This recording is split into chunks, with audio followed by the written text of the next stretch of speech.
Hello, everybody. I am back. I'm sorry for the bad angle, but I don't have a stand, so I'm stacking books and I want to sit up straight, but I'm afraid you can't hear me. So anyway, I apologize for my bad posture. So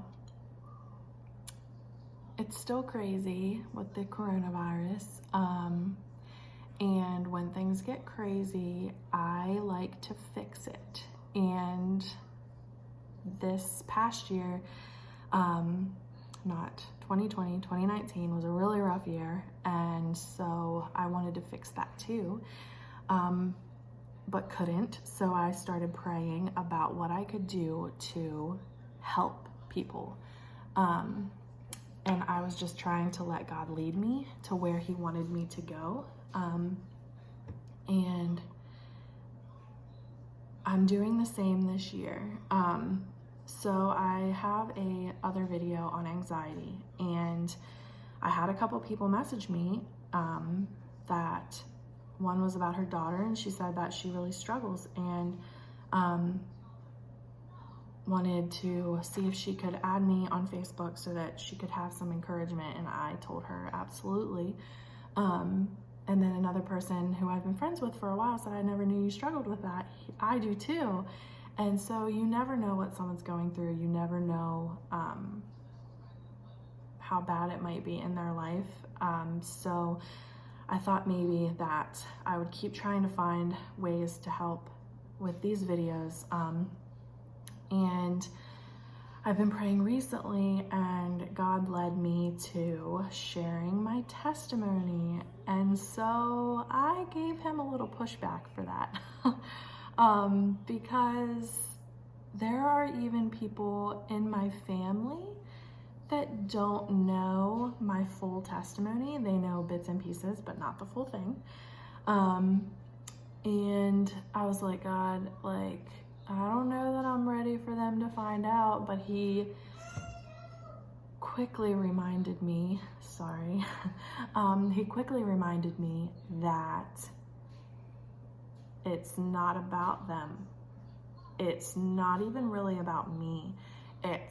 I walked through my life for a reason, and if it is to help other people that might be struggling in the same ways that I struggled, I want people to know that. So this is a no makeup, wet-haired Jessa, because I'm like, if I'm gonna be raw and real, I'm just gonna give you the full me. So it's gonna get deep, and hopefully I don't cry, but I've prayed about this, and I have people that I want to talk about, because I always like to relate what you're walking through to scripture. And so I'm going to start from the beginning, and this might be a little bit longer of a video, but I'm hoping that it reaches someone, and that you know that you're not alone, and you never were, and you never will be. So I guess I'll start at the beginning of me, Jessa. So my parents had me unmarried.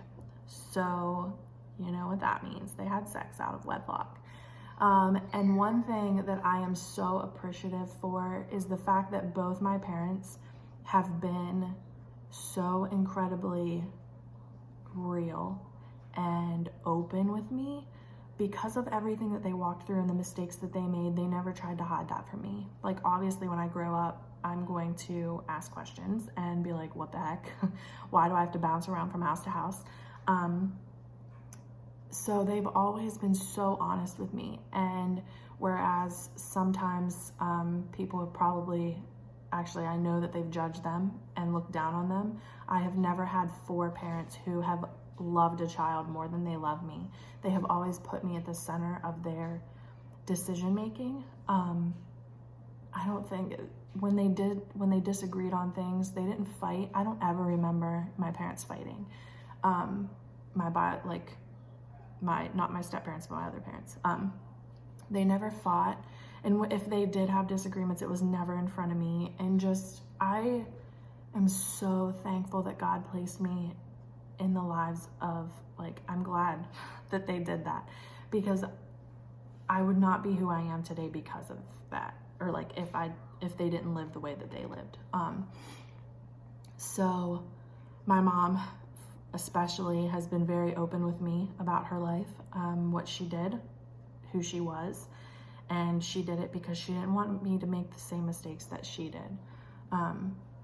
So fast forward, I got saved kind of in a weird way when I was really little. I don't even really remember the exact day. Like some people have this monumental day. I don't.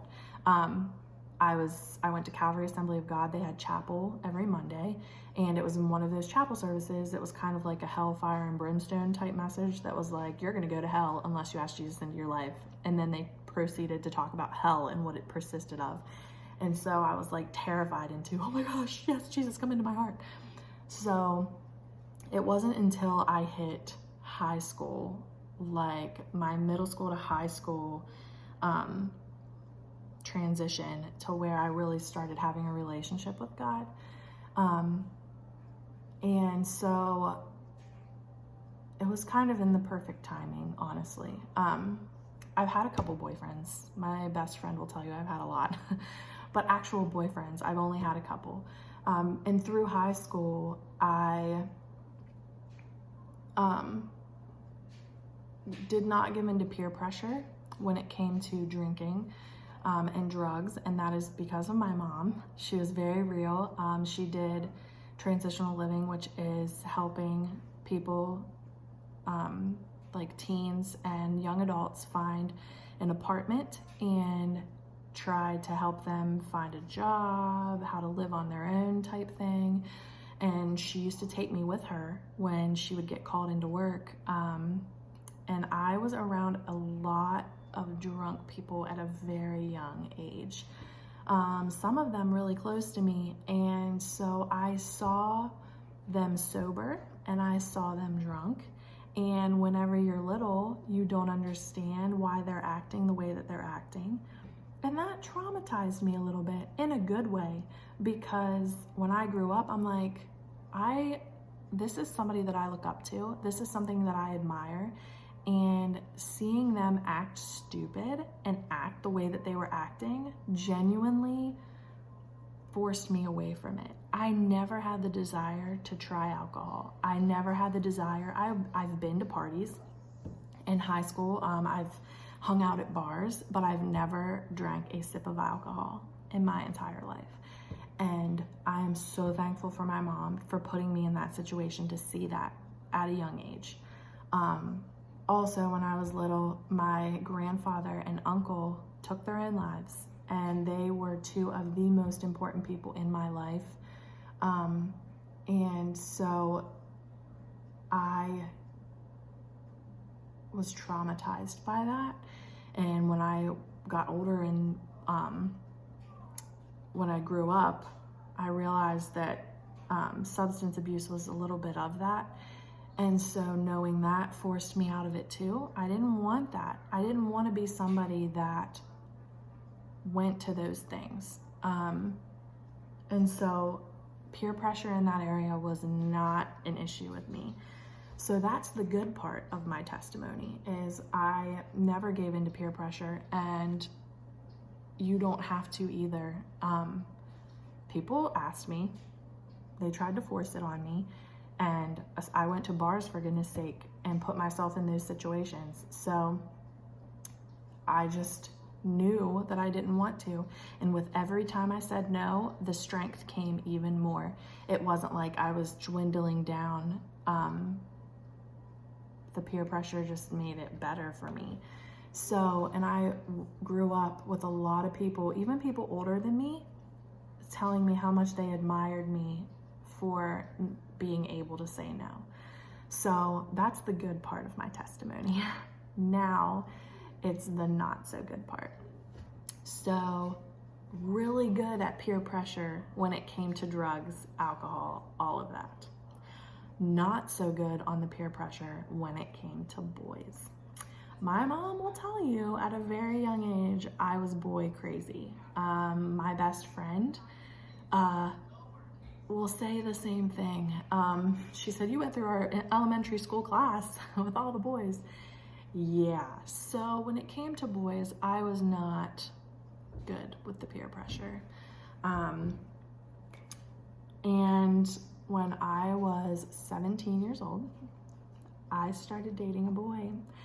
And if you know me and you know my life, you'll know exactly who it is. So this has nothing to do with him. This is 100% to do with me. So when I was 17 years old, I started dating a boy. And the questions on sex came up. And this is where it's gonna get raw and real, guys. So I gave in just like I had for many years before that. 17, 18, when I was 18, I gave in. And there's probably only a handful of people that knew that. So when I was 18, I gave in. And I have never felt worse about myself. So if you grow up in a Christian home, you know that the Bible obviously speaks against that, that a man and a woman are supposed to come together in marriage and share that with each other. And whenever that doesn't happen, that bond that you have with that person, it's different. And when I was 18, I lost that. I lost that one thing that I can't get back. And I want to tell you that it was one time, but it wasn't. And it wasn't just with one person. So I gave in with 3 different people. Caleb, no, go in there. Mommy's talking. I don't care. You're gonna wake up your sister. Go on, go. I'll be in a minute. I would let him come out, but he's naked from the bottom down. Potty training. Not really anymore, but so 3 people total. And not a lot of people know that, but when I hit, I guess it was the year before I started dating Gabriel, who is my husband. So like 2012, 2013, I think it was 13. Nope, 12. 2012. God and I had a heart-to-heart. And I was tired of being that person. I had no self-worth. Literally hated myself. And I wasn't like depressed or anything, but I just didn't care about myself. And I didn't want to be that person anymore. So it was right before I met Gabriel, I prayed and I'm like, God, I'm tired of just going through the motions. I'm tired of dating people for it to be stupid. I'm tired of feeling like this. I want something real. I want somebody that loves me. I want someone that appreciates me and respects me. And so I didn't date for like, I don't even know how long, a couple months. And so I just had no interest. And Gabriel and I, we worked together. We were friends. We say frenemies because we made fun of each other. But it was a gradual thing. We were friends and we would talk all the time. We would hang out. But it kind of was a gradual thing. And so when I got to know him and he got to know me, we had a lot in common with like our walks with God and everything. So we came from very different families though. And so it was an issue at first, but it was like, the more I prayed, the more God was like, this is the man for you. He was respectful, a gentleman. He was kind. Just everything. He was family oriented. He didn't party, didn't drink, didn't hang out in bars, which was the first person that I have ever dated that didn't do that. He was just exactly what I needed, and God led him right to me. Whenever I was like, I am done with this, I am done with who I am, I'm done with this is who I want to be. Help me find that person. And a couple months later, I had known Gabriel. We were friends. A couple months later, though, we became more than that, and we started dating, and I was like, this is what I want. Gabriel and I joke about, like, if I would have met him a couple years earlier than that, I would have never even blinked in his direction. I liked guys that treated me like crap, that had zero respect for me. Like, I chased the wrong guys. And then I met Gabriel, and God showed me, like, this is not who you have to look. You don't have to be with those people. You don't have to look at those guys. You don't have to be this girl anymore. And Gabriel will tell you some of the attributes that attracted him to me was my confidence, my strength, my independence, and God made me into that person. So that was really hard to talk about. But that's my main testimony, is I am very quick to talk about my peer pressure when it came to drugs and alcohol. Very proud of myself for that. But like I said, with men, I had none. And I am just super thankful that God led me through that. And you're going to hear my dryer. I apologize. But it's made me who I am today. My walk with God has never been stronger. He led me into a person. Gabriel comes from a Christian home. And so he was able to lead me in directions. I had parents that led me. My parents, when my mom found out, she does know pretty much my whole past. And so when she found out, she was gracious and loving, just with every other mistake that I've ever made in my life. And she said, this is why I was honest with you about my past, because I know how you're feeling, and I never wanted you to feel that way. And she was right. And I am not happy that I went through that, because when I got married, my married night, when you know how it's supposed to go, I didn't have that moment with my husband. I had forfeited that many years earlier, and that was a massive regret in my life. I will openly tell you that. Just wait. Just wait. It is not worth all of the feelings. It's not worth, maybe you're thinking, well, I'm going to marry him, so it doesn't matter. Guess who I didn't marry? I genuinely thought that I was going to marry that boy. 3.5 years later, I didn't. And it just spiraled out of control. Just wait. Just wait. Save that for your wedding night, so you don't have to look your husband in the eyes and be like, I didn't save myself for you. Or maybe you're a guy and you're like, it's harder for guys, I get it, but you can do it. You just have to make the choice. And God has showed me that I just have to make those choices. They're hard, but don't put yourself in those situations that are going to get you where in that situation. So that's pretty much my testimony. If you have already made those decisions, I encourage you to stop If you're not married, just stop.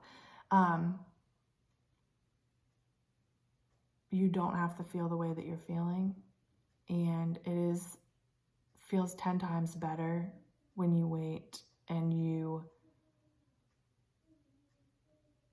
I don't even know the right word, like have the strength to say no.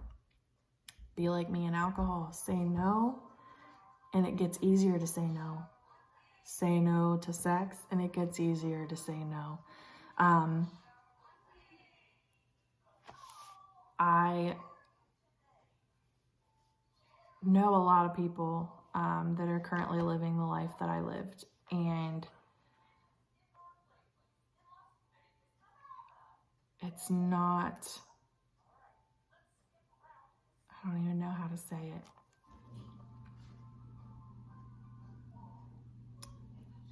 I guess I'll just go like this. Okay, so there was people in the Bible that screwed up a lot. And right now, my husband and I are reading through 2 Samuel, the story of David.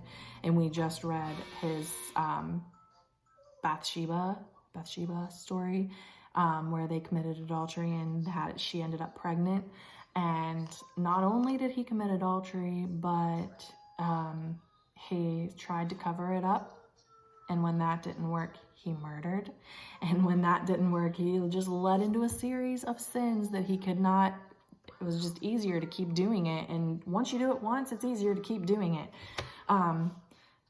But an innocent baby ended up dying because of his sin. And that's what I always have to tell myself. Like, it could have gotten way worse than what it already was.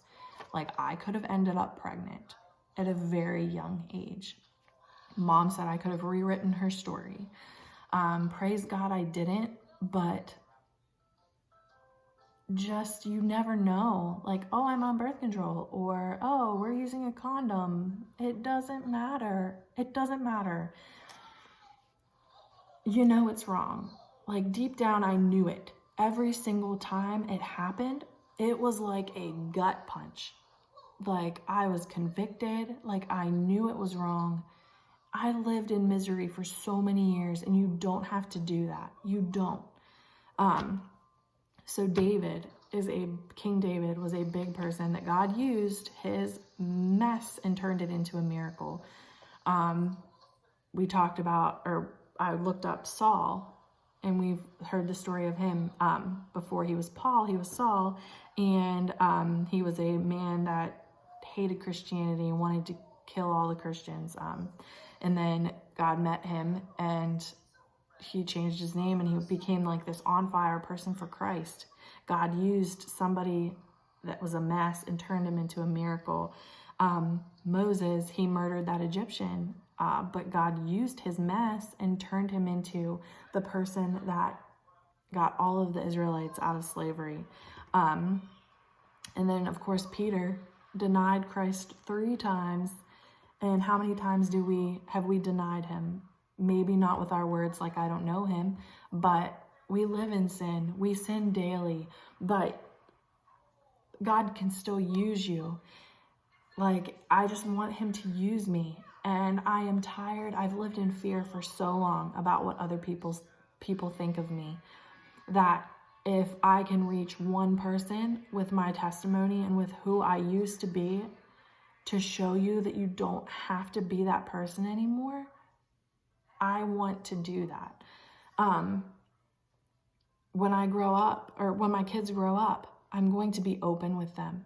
I am going to let them know my past, because I don't want them to make the same mistakes that I did. I just love Jeremiah 29:11. The plans that God has for you.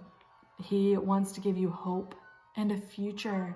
He doesn't have plans for evil for you. He wants to bring you out of this dark place and just make you this on fire person for Christ. And so I hope that my testimony, I've walked through many other things in my life, but this is the main one. There is not a moment that goes by well, there's moments, but there are many, many moments that I have to think about my past and the decisions that I made. And unfortunately, I will never be able to forget the person that I lost it to, because God made that bond specifically for a husband and a wife. And I didn't wait. And I had to tell my husband that I didn't. And whereas Gabriel has been very gracious and he is an incredible man, definitely the man God had for me. But it wasn't fair to him. And I really urge you to be strong. Be strong. Don't give in to peer pressure. If that person is pressuring you, they are not the person that God has for you.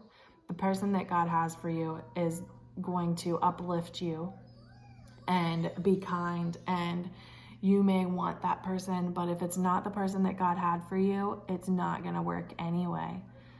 I dated that boy for 3.5 years, okay, up into my 20s, and I legit thought that I was going to marry him, and I didn't. It wasn't until many years later that I found the man that God had for me, and there was people in between that. And so if it's not the man or woman that God has for you, it's not going to work. So don't force it. Don't give in to things that they want to make them happy to keep the relationship going. If they're going to pressure you, you say bye and you walk away.